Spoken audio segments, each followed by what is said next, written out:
Muy buenos días. Se abre la audiencia en vista pública en el expediente 1890 del presente año, formado por amparo en única instancia, promovido por Félix Leonel Bolruiz contra la Corte Suprema de Justicia, Cámara Penal.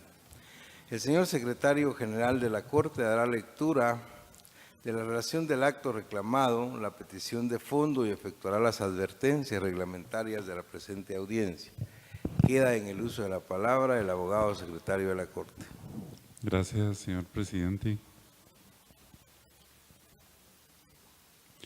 El promotor de la acción de amparo señaló como acto reclamado la sentencia de fecha 7 de diciembre de 2016 que profirió la Corte Suprema de Justicia, Cámara Penal, dentro de la cual se resuelve sobre la admisibilidad del recurso de casación por motivo de fondo interpuesto por el Ministerio Público y por Josué Otoniel Barrera Paz en la calidad de mandatario especial judicial y administrativo con representación de la entidad Banco Agromercantil de Guatemala Sociedad Anónima, llevado a cabo dentro del proceso identificado en el acápite del escrito del amparo, mediante la cual se declaró procedentes los recursos de casación por motivo de fondo interpuesto por el Ministerio Público y por Josué Otoniel Barrera Paz en la calidad de mandatario especial y judicial con representación de la entidad Banco Agromercantil de Guatemala Sociedad Anónima, contra la sentencia dictada por la Sala Quinta de la Corte de Apelaciones del Ramo Penal Narcoactividad y Delitos contra el Ambiente, con sede en el departamento de Quetzaltenango, el 21 de abril de 2016. Casa la sentencia recurrida y como consecuencia modifica el segundo numeral romano 2 de la parte resolutiva de la sentencia emitida por el Tribunal Segundo de Sentencia Penal, Narcoactividad y Delitos contra el Ambiente de Quetzaltenango, el 17 de agosto de 2015. Dicho numeral queda así: que el procesado Félix Leonel Bolruiz es autor responsable del delito de hurto agravado cometido contra el patrimonio del Banco Agromercantil de Guatemala Sociedad Anónima. Por tal ilícito le impone la pena de 6 años de prisión inconmutables, la que deberá hacer efectiva en el Centro de Cumplimiento de Condenas que designe el Juzgado Segundo Pluripersonal de Ejecución Penal con sede en la ciudad de Quetzaltenango, con abono de la prisión padecida a partir del momento de su aprehensión. Con base en los argumentos de hecho y de derecho que quedaron contenidos en el escrito originario de la acción, quien la promueve solicita que en su oportunidad se dicte sentencia en donde se declare otorgar la presente acción constitucional de amparo solicitado por el ciudadano Félix Leonel Bolruiz y como consecuencia se ordena restaurar la situación jurídica afectada, dejar en suspenso la resolución que constituye el acto reclamado, se ordene a la autoridad impugnada declarar improcedente el recurso de casación planteado dentro de la carpeta judicial identificada en la parte expositiva del escrito originario y como consecuencia se deje incólume la sentencia emanada por la Honorable Sala de la Corte de Apelaciones del Ramo Penal Narcoactividad y Delitos contra el Ambiente de Quetzaltenango de fecha 21 de abril de 2016. Se conmine a la autoridad impugnada a cumplir con lo resuelto por esta Honorable Corte de Constitucionalidad, otorgándole el plazo razonable de ley y se haga bajo apercibimiento de que, de no cumplir, se incurrirá en la multa que estime esta Corte para cada uno de sus integrantes. No se haga pronunciamiento de costas y multas. De conformidad con la normativa reglamentaria que rige las audiencias públicas, quien haga uso de la palabra deberá dirigirse directamente al tribunal, exponer sus alegaciones en forma oral de conformidad con el objeto de la vista pública previsto en el artículo 61 de esa normativa y no dar lectura a ningún documento salvo que para ello cuente con autorización previa del señor presidente. Deberá concretarse al asunto planteado, ser breve, conciso y preciso en su exposición. Para la exposición de alegaciones, cada una de las partes intervinientes cuenta con un tiempo máximo de 15 minutos. Es todo, señor presidente.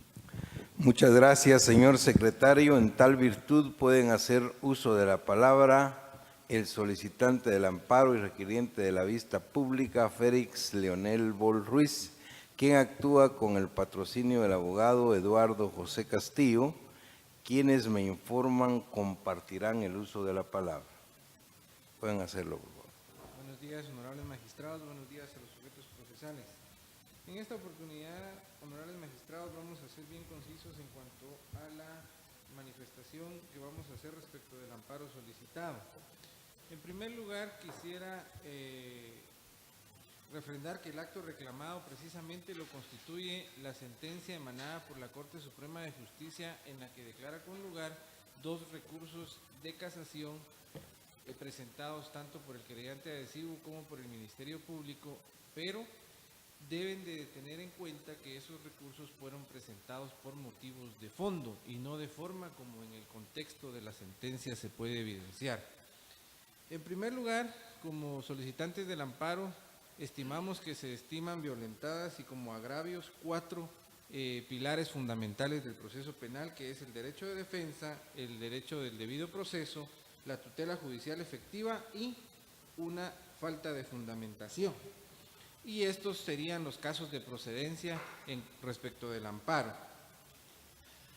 Como agravios al debido proceso, debo de hacer un pequeño análisis sintético de cómo ha ocurrido este proceso.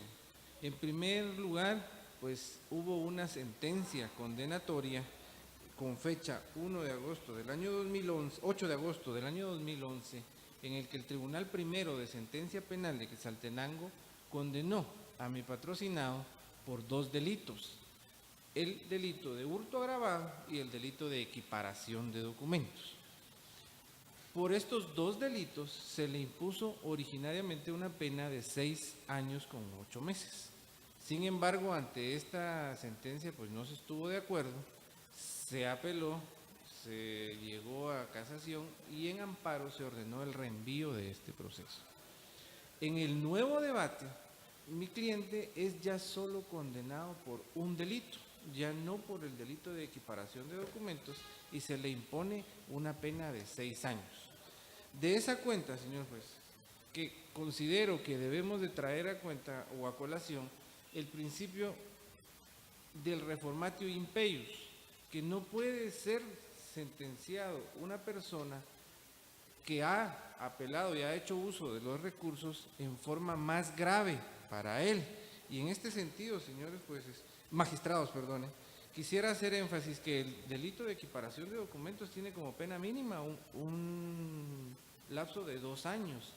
Consecuentemente, si en el segundo debate estamos restando ese delito, estaríamos restando esa pena de 2 años porque no se está cumpliendo.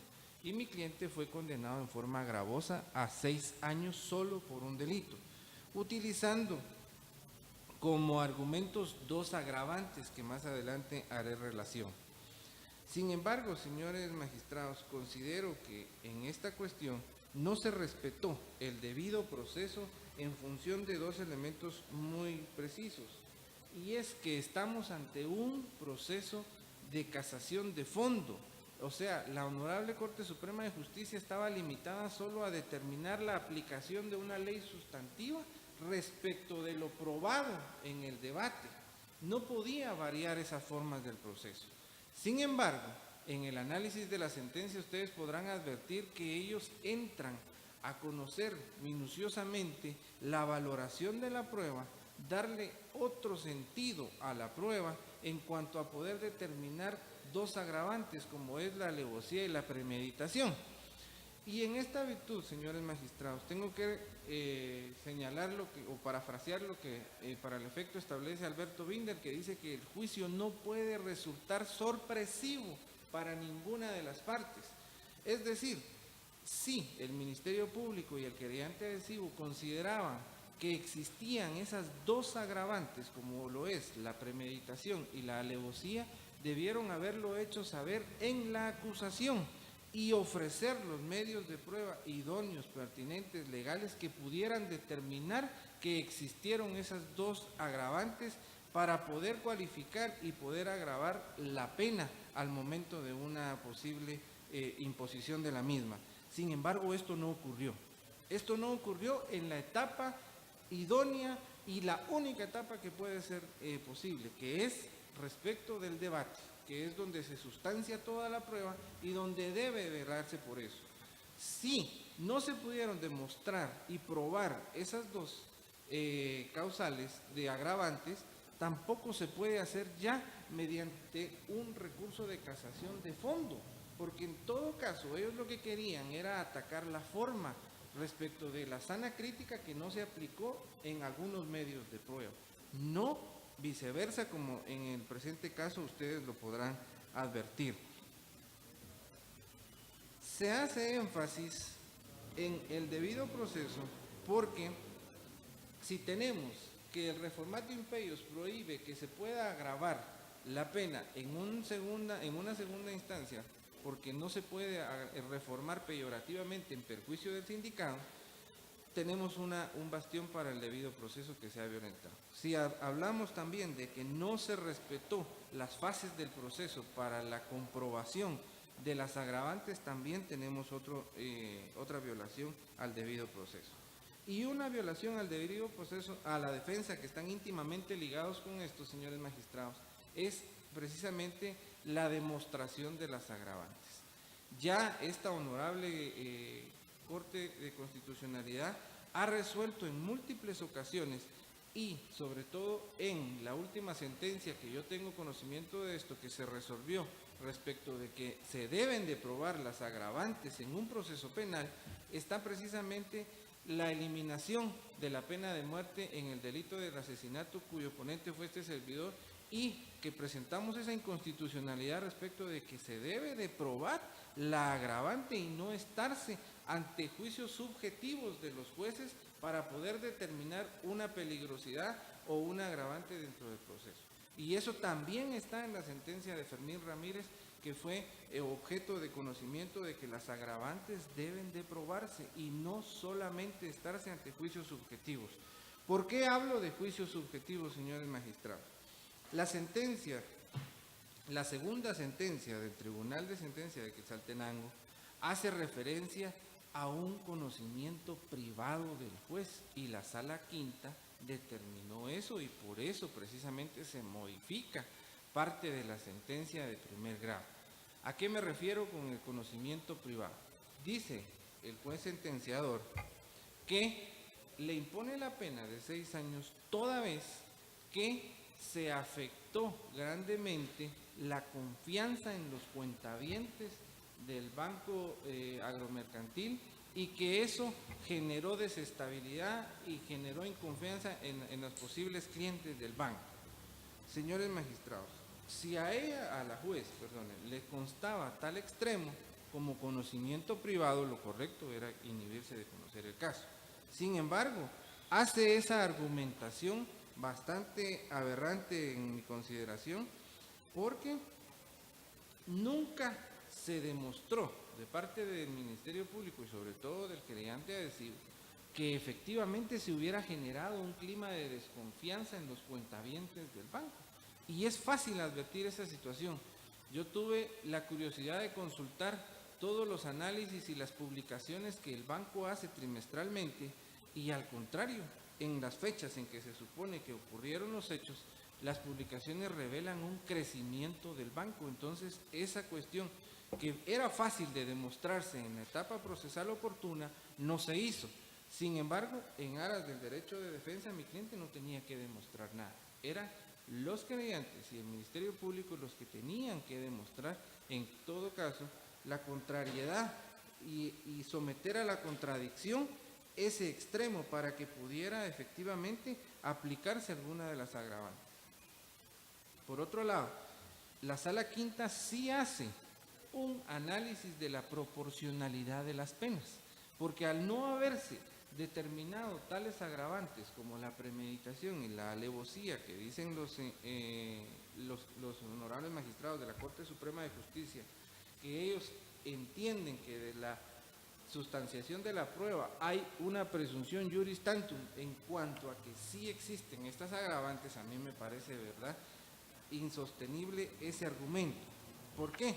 Porque las presunciones no se puede condenar a alguien en función de presunciones, porque estamos ante un derecho penal acusatorio, es decir, un derecho de responsabilidad del autor por los actos que comete y no presumiendo que pueda llevarse a cabo tal circunstancia como una desconfianza en las demás personas, como que él puede ser peligroso, como que él pudo haber tenido en su mente premeditado el acto. Sin embargo, señores magistrados, el acto del que fue condenado mi cliente es un acto bastante simple y que en mi consideración no debió haberse tomado en cuenta como hurto agravado, pero lamentablemente no estamos en esa etapa procesal para poder discutirlo y no tenía yo este conocimiento, yo tomé el caso hasta ahorita, pero él, todos los actos que realiza dentro de la agencia bancaria para el cobro de la cantidad que fue supuestamente defraudada al banco, los hace con el consentimiento de su autoridad superior y todos los actos fueron refrendados por él porque él no tenía la capacidad para disponer voluntariamente y simplemente con su llana voluntad de esos actos. Me refiero concretamente a que si él iba a cambiar un cheque o una cantidad que sobrepasaba los 4,000 quetzales, tenía que contar con la aprobación de su gerente, que en todo caso constituía su superior jerárquico, y eso se demostró en el proceso penal. De esa cuenta que la Sala Quinta, al tener en cuenta todos estos extremos en beneficio de mi patrocinado, porque eso sí la ley lo permite, una aplicación extensiva de la Constitución en favor de él, en favor del reo, en favor rey, porque no se demostraron las agravantes. Tiene 2 minutos para hacer conclusiones, señor abogado. Gracias. En esa virtud, considero entonces que al tenerse esas cuestiones como presunciones, no debieron haberse tomado en cuenta para casar una sentencia que fue dictada conforme a la Constitución y conforme a las leyes vigentes en Guatemala, tomando en cuenta la apelación especial que era por motivos de fondo que se planteó oportunamente por mi patrocinado. Por último, señores jueces, magistrados, tenemos la violación a la tutela judicial efectiva y la falta de fundamentación. En apariencia, una sentencia que está rebuscando unos autores extranjeros para poder determinar que hubo tales agravantes no es una fundamentación. La fundamentación debe de vertirse en buscar los extremos que la ley permite para desarrollarlos y no rebuscar alguna cuestión para poder hacer uso de una sentencia arbitraria y que le causa serios agravios a mi patrocinado. De esa cuenta que solicitamos que se dé la protección constitucional del amparo porque consideramos que efectivamente existen agravios a la Constitución y que deben de ser reparados mediante esta acción constitucional. Dejo en el uso de la palabra a mi patrocinado para que pueda continuar con el... Señor Bol Ruiz, su abogado agotó el tiempo. Le voy a dar 1 minuto para que pueda referirse, 2 minutos si quiere hacer alguna reflexión al tribunal, por favor.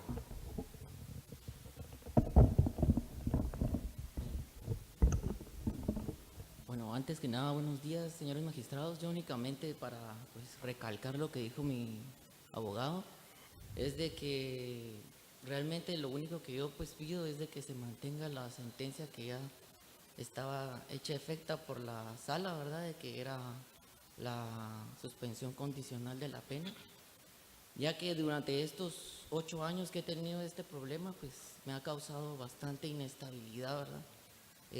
Económica, moral, emocional, no solo para mí, también para mi familia. En cuanto a los trabajos también, pues que no he conseguido ni un trabajo. Cada vez que tengo un trabajo, pues lamentablemente o salgo en la prensa o algo, entonces me lo quitan, ¿verdad? Ahorita estoy trabajando, pues en el único lugar que estoy trabajando es en un restaurante de mesero, porque la verdad es un poco vergonzoso, ¿verdad? Estarle pidiendo dinero a mis papás, ya con 30 años de edad. Durante estos 8 años no he faltado a firmar el libro, todos los viernes que me toca firmar he firmado, he dado la cara como la estoy dando ahorita, y pues únicamente pues abogo por la buena fe y el corazón de que se me mantenga pues eso, ¿verdad? La suspensión condicional de la pena, para poder continuar con mi vida, pues al menos poder seguir estudiando, porque esto ha sido como que un tope para mí, ¿verdad? No me permite seguir estudiando, por lo mismo de que me ha afectado bastante emocional, económicamente es todavía más, ¿verdad? Y únicamente, gracias, muy amable. Muchas gracias al señor Bol Ruiz. Finaliza la audiencia con la intervención como terceros interesados del Banco Agromercantil de Guatemala, Sociedad Anónima, por medio del mandatario especial judicial y administrativo con representación, Josué Otoniel Barrera Paz, quien actúa con su propio auxilio y quien queda en el uso de la palabra. Buenos días, honorables magistrados. En calidad de querellante adhesivo dentro del presente proceso y en calidad de mandatario especial judicial y administrativo con representación de Banco Agromercantil de Guatemala, Sociedad Anónima, comparezco a presentar los alegatos en la vista, en el día y hora señalados para la vista pública dentro de la acción constitucional de amparo planteada por el sindicado Félix Leonel Bol Ruiz, con base a los siguientes puntos. La acción constitucional de amparo planteada por el condenado se centra en que se le han vulnerado 3 derechos fundamentales, siendo estos el derecho de defensa y debido proceso, el derecho de igualdad y el derecho a la tutela judicial efectiva y la falta de fundamentación. Con relación al derecho de defensa y debido proceso, el amparista manifiesta 2 razones por las cuales se le ha vulnerado dicho derecho. Manifiesta que la Corte, al haber casado la sentencia dictada con fecha 7 de diciembre de 2016, vulneró el artículo 422 del Código Procesal Penal que se refiere a la reformatio impeius, en virtud que al dictarse la sentencia le dictó una sentencia mayor que la que había dictado el tribunal que conoció el juicio anterior, el cual fue anulado por reenvío. Con relación al segundo punto, el amparista manifiesta que la Corte Suprema de Justicia, al dictar la sentencia por el delito de hurto agravado, le aumentó la pena a 6 años de prisión inconmutables, tomando en cuenta las agravantes de premeditación y alevosía, las cuales a su juicio no debieron de haber sido consideradas, no debieron de haber sido tomadas en cuenta en virtud que no fueron consideradas por el tribunal. Mi representada se opone a lo manifestado por el amparista en virtud de lo siguiente. Para el primer punto, es de tomar en cuenta que no se ha violado el derecho de defensa ni debido proceso, como tampoco el principio de la reformatio impeius, en virtud que el juicio que conoció el tribunal anterior, al haber sido anulado por reenvío, quedó sin efectos ni ningún valor jurídico. En consecuencia de tomarse en cuenta las aseveraciones del amparista, pues se estaría limitando a los jueces y a los órganos jurisdiccionales que conocerán posteriormente el segundo juicio, se estaría limitando la pena, la graduación de la pena a imponer, lo cual pues vulneraría la independencia judicial. Con relación a la violación del debido proceso y derecho de defensa que manifiesta el amparista, que fueron tomados en cuenta las agravantes de premeditación y alevosía,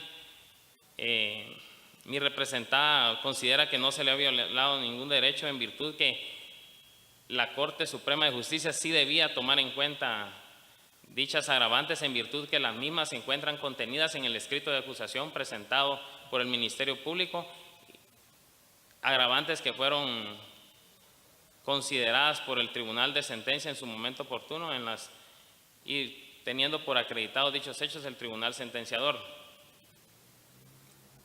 Me referiré al derecho de igualdad que el amparista manifiesta se le ha violado, en virtud que invoca dicha violación en el escrito de amparo, pero en ningún momento hace referencia de forma clara y precisa de qué manera se le ha violado ese derecho. No obstante lo anterior, honorables magistrados, al revisar ustedes las actuaciones procesales podrán establecer que se le ha garantizado el derecho de igualdad al amparista, en virtud que ha podido hacer durante todo el desarrollo del proceso penal, ha podido realizar todos los medios de defensa y recursos que la ley establece en su favor, como también ha actuado sin ninguna forma de discriminación ni restricción alguna. Con relación a la tutela judicial efectiva y falta de fundamentación que argumenta el amparista le ha sido violentado su derecho, al manifestar que la Corte Suprema de Justicia tomó en cuenta las agravantes de alevosía y premeditación, no obstante no haber sido consideradas probadas durante el desarrollo del debate, pues mi representada considera que dicha violación no existe, reiterando que la Corte Suprema de Justicia sí debía tomar en cuenta dichas agravantes de premeditación y alevosía, en virtud que las mismas sí se encontraban plasmadas en el escrito de acusación presentado por el Ministerio Público y de las cuales el tribunal hizo las consideraciones respectivas y los tuvo por acreditados. En virtud de lo anterior, pues es evidente que la acción constitucional de amparo planteada por el señor Félix Leonel Bol Ruiz pretende revertir lo actuado por los tribunales ordinarios, desnaturalizando por completo el objeto del amparo. En virtud de lo anterior, pues solicito que se tengan en forma expuesta por presentados los alegatos por Banco Agromercantil de Guatemala, que al dictarse sentencia se declara improcedente la acción constitucional de amparo planteada por el señor Félix Leonel Bol Ruiz y en consecuencia esta honorable Corte confirme la sentencia dictada por la Corte Suprema de Justicia con fecha 7 de diciembre de 2016. Así también solicito se imponga multa al abogado patrocinante y se condenen costas al amparista. Únicamente. Muchas gracias, abogado Barrera Paz. Se clausura la presente audiencia. Buen día.